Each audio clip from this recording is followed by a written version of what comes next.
Hey guys, and welcome back to the Gentleman's Journey. In this one, we're comparing my Thursday Captains to my Red Wing Iron Rangers. Now, a lot of guys will say this is apples to apples, but I say it's apples to oranges because as we get into them, we're gonna find that there's just a ton of differences. Now guys, for this, I went ahead and did my Iron Rangers in amber harness, and then over here, my Thursday Captains, this is the tobacco with the Thursday Storm King outsole. So what I like to do is just looking down as if you have the boots on, kind of start from the top down. Now, something you'll notice right off the bat is over here on the Thursdays is 2 speed hooks, and they got 3 over here. That's nothing really to worry about because you can always take this top eyelid off and add an extra speed hook, or you could probably put an eyelid over here. It's really not a big issue, but just something to note. There's really nothing as far as the laces, you know, you can switch these out and interchange them. Guys will run leather laces over here. Thursday does a lot of flat laces on some of their boots. You know, I have the brown Thursday Captains in the smooth leather with the traditional Thursday day-night outsole, but we're not going to talk about that here in this video. Looking at the tongue, you know, there's really nothing to mention as far as what's going on down there.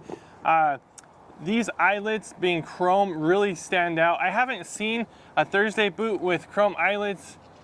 Maybe the Commander, let me know in the comments, but these really stand out. I think across the room, just with some of the features of an Iron Ranger, you can really spot it and just be like, that dude's wearing a set of Iron Rangers. But if you peek inside the boot just a bit, you'll notice that the Iron Ranger is unlined, and Thursday likes to put a small lining. Now, even with that lining, it's actually still thinner leather than the Iron Ranger. So just knowing right off the bat, that's one of those things that I say makes it apples to oranges, because you're getting a lot thicker leather. You're getting a little bit more towards the work boot, which gives you the ability to use these in some scenarios that I wouldn't recommend using these ones. So as we make our way down the rest of the front of the boot, we start looking at that toe cap. Now that's another area that I think really separates these boots. Over here on Thursday, they actually have on the vamp, they stop there and they kind of cut it right about here, and then they stitch with that triple stitch, basically a toe cap, but it's really just part of the boot. It's one boot, but they make it to look like a toe cap. Guys, for a $200 pair of boots that are resolable at that price point, I really think you can't ask for much more. You know, they try to save a little bit of leather, a little bit of cost. If you're wearing these to work and back in an office, I don't think, you know, you're gonna have any issues with that. You can't ask for more if you look at the other $200 mall boots out there and stuff like that. But just so you know, that's what they do with that toe cap. Over here at Red Wing, they actually they continue the vamp all the way out to the toe, and that's one solid piece of leather under there, and they stitch on a whole second piece of leather as the toe cap. Now that's where you're gonna see an increased price. But guys, if you're working in a warehouse, maybe some kind of mechanic thing, again, this was an industrial boot. This was something that guys wore to work every day. And what you can do is, as you wear through this upper toe cap, once you see it popping through, you can take it to your cobbler and have him sew on a new toe cap as you're getting your new outsole put on. So these things are workhorses. They can handle a lot of abuse, and you know, it's an actual toe cap. As far as the stitching, guys, this is kind of 4 stitches across the toe cap. This is 3, kind of a triple stitch. Down the sides, there's a lot of similarities. You know, something about the Iron Ranger, it has that triple stitch with the white stitch in the middle and the black. That's something I can notice from across the room. A guy walking with that stitch pattern, you can know that it's an Iron Ranger. This is triple stitch as well, a little bit different configuration. But guys, just on the stitching, you know, again, looking back, triple stitching here and double stitching on the Thursday. Something, you know, I will credit that as a positive with the Iron Rangers, but I haven't really had boots fail in that area. I haven't had a boot fail in through here. I just haven't had, you know, this area fail at all. Let me know in the comments if you have, but that hasn't been my biggest issue. So as we take that into consideration of the quality of boot and how it's made in the construction, it's definitely a pro. It's something I respect, but I wouldn't say it's like a deal breaker, because I haven't had too many issues with either quality control or the boot blowing out in that area. It's always been the outsole and areas like that. As far as the midsole goes, you know, there's not too many differences here. They both have that cork bed, so your foot's gonna form to it well. You know, with the comfort, people complain about the break-in process. It's probably because the thicker leather with the Iron Rangers. Thursday doesn't have a hard break-in process at all. They both honestly fit my foot really well, and I just don't have any complaints or not too much to say on that topic. And next up, probably what we all came for was really the outsole. You know, that's what really separates boots often, but we try to buy a boot with the outsole that we want, that it already has on there.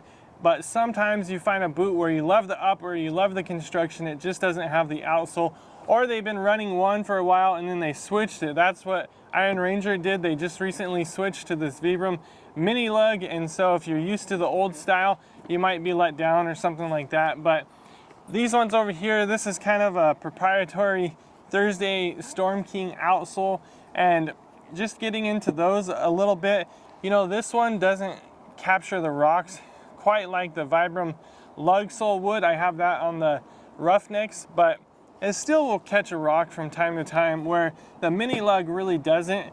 That's one thing that's good about it. Hasn't quite grown on me yet. I still want a rougher outsole on there, but this is really good for factories, or if you're just going to the office, kicking around a trail. That's probably the thing that I notice most, is picking up rocks or not. But as far as actual traction, you know, I've been impressed with this. I just haven't been impressed with like the looks, and I'm not sure why they didn't continue that out to the outside a little bit more. I would have liked that. When this dies, I'm definitely gonna go with kind of that Vibram lug outsole. And then over here, you know, guys, I've ran this for over a year now, and I'm really impressed. I think Thursday did a good job. It is, of course, a Goodyear Welt on both of these boots, and so you can resole it however you choose.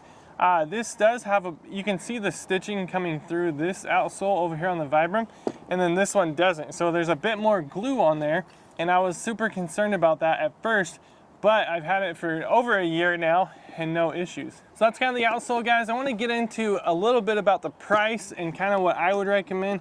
Now, these ones are about $200, and these are roughly around $380. Sometimes you can find deals on either one of them. You can find factory seconds and stuff like that.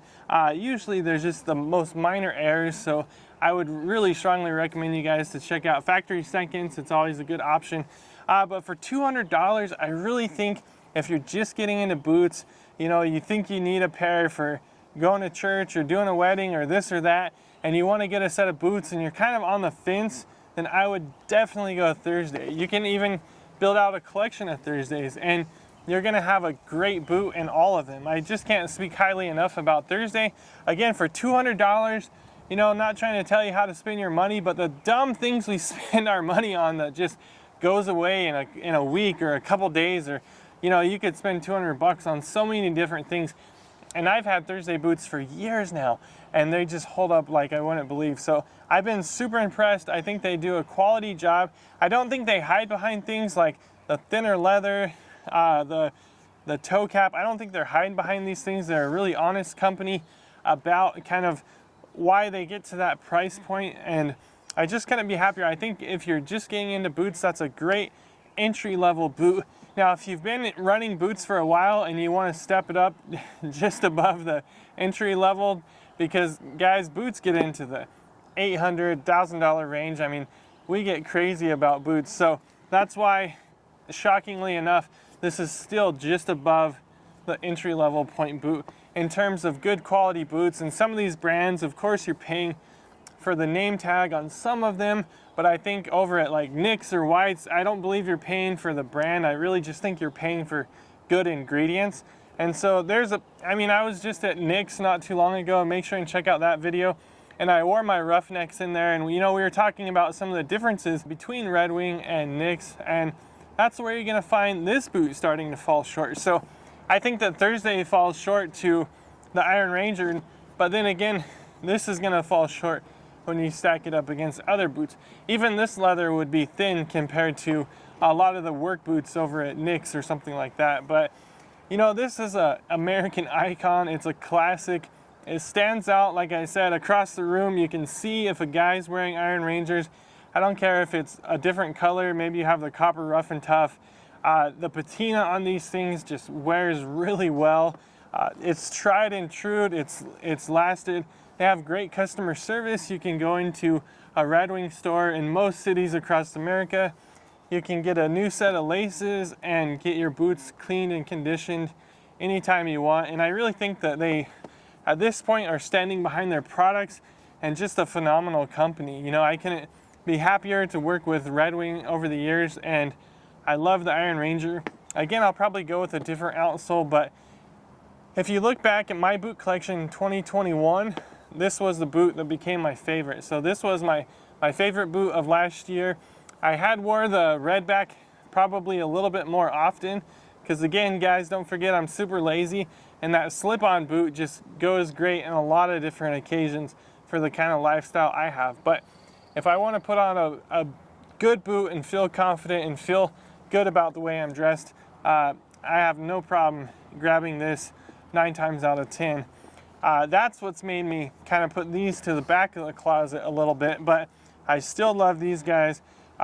Fantastic boots. Again, I think it's apples to oranges, just based on what you want to spend. I really see the quality going up as you spend more. You know, sometimes you pay that brand price and you know the quality goes down or is equal as you spend more money, but this is a thing where I really think you're getting a better boot here. So let me know in the comments, guys, what you think, if you've had both pair of boots, what the faults or what are some of the pros and cons that you've seen for either of the boots. I'd love to hear about that. See if we can't get a good little conversation going down there. Friends, I hope you're enjoying everything over here at the Gentleman's Journey. Got a bunch of new boot videos coming at you really soon, so make sure and subscribe and hit the bell. That way you get notified anytime we put out a new video. We just got done with a huge conditioning kind of video series, and we talked about boot brushes, we talked about shoe trees, talked about different kind of care things, but now it's time to get a little bit deeper into some more boots. So guys, until the next video, God bless you, and hey, don't forget to give those boots some love from time to time.